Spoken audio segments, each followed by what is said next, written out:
budem teda hovoriť o tej nehode, ktorá sa stala 24. januára 2008 na Panahrikovej ulici na prechode prechodcov a s tým, že teda išiel som absolútne triezvy cez prechod prechodcov a zrazilo ma za polovičkou prechodu auto, ktoré sa z vedľajšej ulice, z Farskej, vyrútilo na tú Panahrikovú a tam ma zrazilo už za polovičkou prechodu, čo ešte k tomu tvrdila tá arogantná vodička vo výpovediach svojich, ktoré samozrejme uskutočnila až o 4 dni. Ja som vypovedal o 2 hodiny už na traumatológii pred vyšetrovateľmi. Ona 4 dni lepila svoju výpoveď s bývalým policajným vyšetrovateľom, ktorý sa dal k advokácii, tak až po 4 dňoch si dovolila vypovedať, lebo jej nič nesedelo, ani jej nesedí vo výpovediach, pretože klame. A ona ma zrazila na prechode prechodcov. A je tam taká vec, že ešte tam boli 2 chodkyne, ktoré aj zaznamenala kamera mestskej polície. Moment zrážky je na sekundu viditeľný. Polícia, prokuratúra, aj súdy marili toto vyšetrovanie, marili spravodlivosť a robili všetko preto, aby sa veci nevyšetrili. Nakoľko na tej kamere vidieť, že sa to stalo o 17. hodine, 7. minúte a 15. sekunde bol moment zrážky a mňa je už vidieť na kamere v čase 17:07 aj 13 sekúnd a ešte samozrejme predtým, ako som len vstúpil na prechod. To je všetko vidieť, ak idem kľudnou chôdzou k prechodu. Bolo tam moc marenia, moc sa snažili vyšetrovatelia polície v Nitre, aj prokurátori v Nitre, aj na okresnej, aj na krajskej prokuratúre, aj na okresnom, aj krajskom súde, sudcovia, aby sa to nevyšetrilo. No a o tom sú dôkazy, aj ďalej sú tie veci, že žiadal som rekonštrukciu nehody v mojej prítomnosti.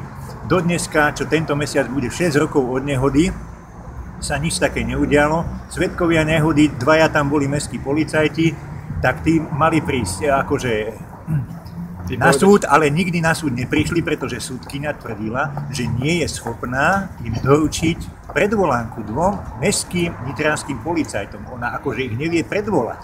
Ďalej žiadal som preveriť, či sa v čase nehody vodička či netelefonovala. To mi bolo zamietnuté aj zo strany polície, prokuratúry aj súdov. A dodnes sa nič s tým nerobilo. A ďalej vec je tá, že o 22 minút posúvali čas a to práve z toho dôvodu, že sa báli, že niekto by sa toho chytil a niekto by dokázal, že v čase 17:07 aj 15 sekúnd tam ten hovor medzi ňou a niekým prebiehal. Ja som nechcel vedieť, s kým ona telefonovala, ja som chcel vedieť, či telefonoval alebo nie. Nič viac. V momente zrážky. A to mi bolo znemožnené absolútne. Nikto to odignorovali vyslovene arogantne. Takže to sa stalo. Potom žiadal som nového znalca z odboru dopravy. Takisto dokonca ešte jej advokát, tej, čo ma zrazila, tej vodičky, žiadal kontrolný znalecký posudok, aby to vykonala nejaká vysoká škola dopravná v Žiline, alebo niekto proste. A súdkyňa to arogantne všetko zamietla. Ona jednoducho mala veľký záujem, aby sa to nevyšetrilo.